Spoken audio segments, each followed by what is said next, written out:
জানেন, একটা মেয়েকে আমার খুব ভালো লাগে, পালিয়ে যাওয়ার প্ল্যান করেছিলাম, কিন্তু মেয়েটা আসেনি। কেন?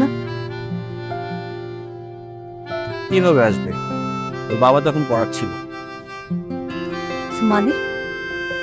মানে তখন আমরা ক্লাস 3-তে পড়ি না, ছোটবেলার কথা বললাম। কিছুই কথা। আমার কি মনে হয় জানেন, ছোটবেলার স্বপ্নটা এখন পূরণ হচ্ছে। ভিলেনের হাত থেকে নায়িকাকে বাঁচিয়ে সিনেমার নায়কের মতো আমি আমার প্রেমিকাকে নিয়ে পালাচ্ছি। ও হ্যালো, কল্পনার সীমা পেরিয়ে যাচ্ছে না?